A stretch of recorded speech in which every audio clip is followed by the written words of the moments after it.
We don't approve of is this bitter cold weather. It is everywhere in the U.S., well, a large part of the U.S., we should say. The Arctic air is moving down from the north, and millions can feel it big time. We are talking record cold with snow squalls in some areas, and it's expected to stay like this all weekend long. Yowza. Tom Hansen is about 30 miles north of us in Tarrytown, New York, where the feels like temperature is. Well, Tom, we should ask you, what is it feels like temperature? You're the one that's out there. What does it feel like? You know what, Gail? It feels like I can't feel my fingers. Look, we had some record lows overnight, and as we look ahead to today with the wind chill, some cities are going to feel like they're in the negative teens and the negative 20s, and at that point, it is no longer just unpleasant to be out here. It can be unsafe. The bitter cold is blasting cities from Minnesota to New York, leaving even the brave, bundled in winter jackets, hats, and gloves, feeling the effects. It's really cold.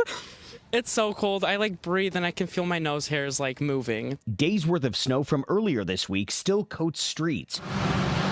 Western New York got even more as lake effect snow fell Thursday, while in Duluth, Minnesota, frigid mist rose off Lake Superior. The brisk air direct from the Arctic brought a sharp plunge in temperatures for the first time this season. It is very literally a life and death situation. Sarah Nelson's nonprofit distributes food and warm clothing to Iowans struggling in the cold.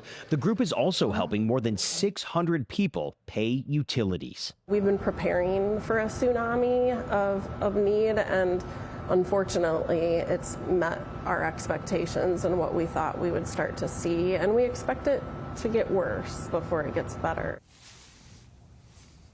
And today will be the coldest day of the season so far this year. And, you know, we do have some good news. There is some relief on the way over the weekend. Just a little bit, though. Don't get too comfortable because we have another Arctic blast that is headed our way early next week. So all right. Sorry to deliver the bad news, It's Nate. all right. We won't get too comfortable. We'll bundle up, that's for sure. Thank you, Tom.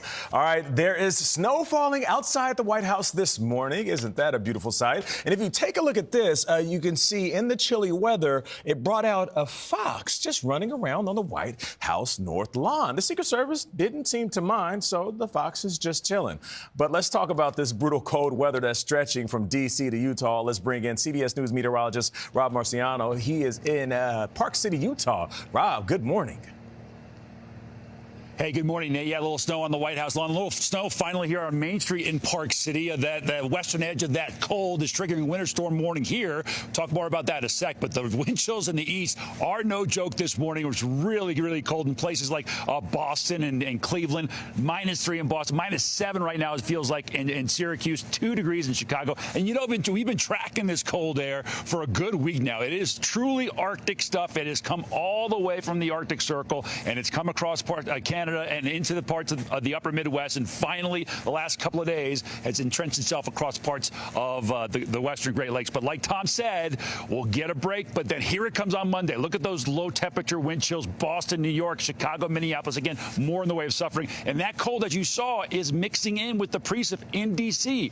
Winter weather advisories, there you see it on the radar, and through all of Virginia, seeing some light snowfall this morning, and then also some snowfall here in the west. Winter storm warnings are posted from Utah to Colorado to Idaho. 1 to 3 feet of snow at the higher elevations. We will certainly take. They have been struggling so bad here in Utah. They will finally open up the ski resorts. All these businesses, see how dead it is? They're going to welcome skiers and boarders here finally with the snow that's coming in. Nate, back over to you. Rob, thank you.